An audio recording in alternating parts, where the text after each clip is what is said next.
Hey, what's up everybody? It's Pete from Phase Gear. I just wanted to talk a little bit about the last trip that I was on. I was just up in New Brunswick, Canada, fishing the Miramichi Striper Cup. Canada. They have tons of striped bass up there. This time of year, it's their spring run. They have a spring run and a fall run. This year, I think they counted over 500,000 striped bass that went up the Miramichi River. The river opens up into the ocean, and the striped bass come on up and spawn just like they do here in the Hudson and down in the Chesapeake. It's actually a really, really cool fishery. You could access it by boat. You could access it by land. It's really not that far of a drive. It was about an 11-hour drive here from New York City.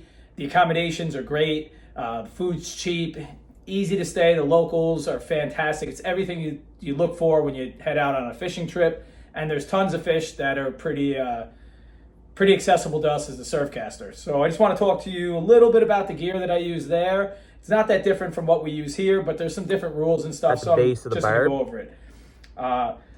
From shore, you actually have to cast pretty far with light stuff. So unlike here, we're using an 11-foot rod. A lot of the stuff I was throwing was light. So I used a VSX2. This is a 100s paired with 30-pound braid, light leader. And this is a 7'6" weapon, and it's rated 1/2 to 2.5 ounces.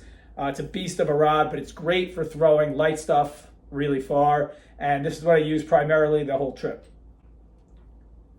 Now, some of the rules up in the Miramichi are a lot different than they are here. You're only allowed to use single hooks on all your lures and plugs. And you have to have the barbs bent out. I'm up here in New Brunswick, and we're fishing the Miramichi River. Miramichi River.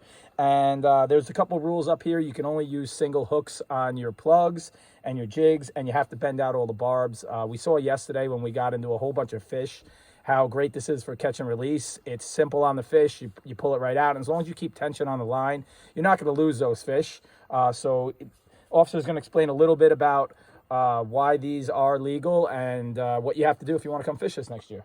Yeah, absolutely. So see if you guys can get a good look at this one here.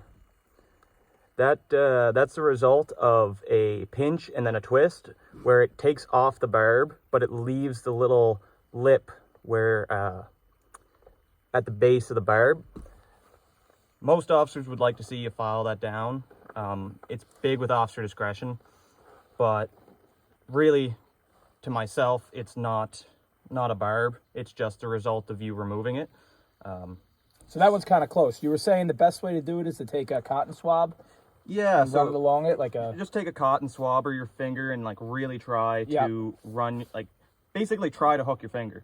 And if you cannot physically hook your finger, then it's good. So like this one's good. The officer showed me that one or two I had to pinch down a little bit more, but like that one should be pretty good, right? Yeah, that one there. I don't see if I can get it up here to the. Yeah. There's still a gap. Most officers would like to see that gap completely gone, like it smushed right to the bottom. But I cannot physically catch my finger on that one, so it's that's completely fine. Now this one I didn't get good enough, and I can kind of now I see what the officer was saying. I can get my finger underneath there. So all I'm going to do is right now, because we're on the road, is I'm going to take my pliers, and I'm really gonna concentrate on rounding that off. Oh, that'll be perfect. Yeah, I can't get under there. Now that's almost the perfect crimp right there, where it's. See if it'll focus here. Yeah. But we could do this with our pliers and stuff, guys, and these guys are great. It's always good to see conservation officers out there. They're friendly, and this officer actually just showed me better access to the river than where I was going. And this is what helps protect our striped bass, rules like this. And it's really important to when you see an officer, ask them questions, and especially when you're travel fishing, you don't really know. It's better to ask all the rules beforehand, because coming up here, I didn't even realize that I needed to crimp the barbs until I talked to somebody. I said, oh man, I would have got myself in a little bit of trouble there. Yeah, and I was just... I didn't really see too many actively feeding fish, so you had to search for them like we did here, but I did cheat a couple times, and the fellows from up there took me out on the boat. I was able to watch some spawning activities.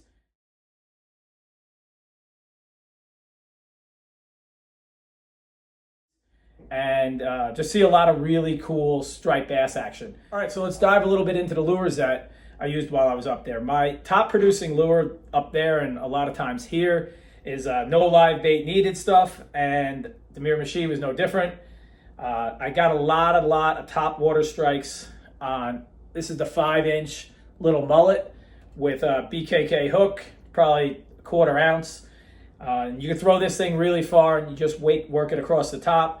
The hook, the barb's bent out for easy, quick release, and they like pink up there for some reason. I wish I had a lot more pink. I had white. I'm not sure if that has to do with the clarity of the water or the sky, but just pink's the color they like to use.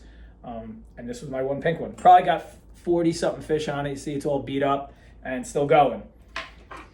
I also like the new K-Tails, again by NLBN. It's a pretty badass lure.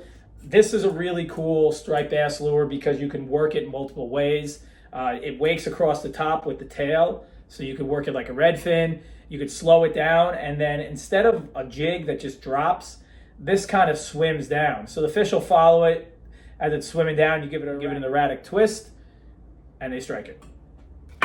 I used, of course, this is the big mullet, same thing on a BKK. This is a size 10 hook and probably a 1/2 ounce weight. They throw a lot of jigs up there. They like the super flukes and the zoom flukes. This is a zinger bait, a small mega shad. I did really well with this. And it's just paired with a 1/2 ounce NLBN hook, which is great. It's got a screw in, so you can screw it right in. And you see it matches right up against there. And that worked fantastic for me. When I did want to try and cull out the bigger fish, all right, nice big Canada bass, first nice international. I went with the big dock. This is made by Next Level. This is quickly becoming my favorite dock. This one's heavy, it's through wired, so even a big fish can't damage it. And as you see here, this is something a little different. This was not my idea. My buddy Elliot came up with this. This is a fantastic idea for catch and release.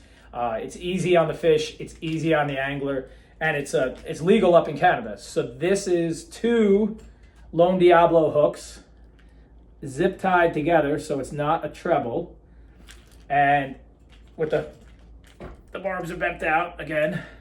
So when you hook a fish with this, you can grab the plug and not worry about getting that other hook in you, because one's in the fish's mouth and one's exposed.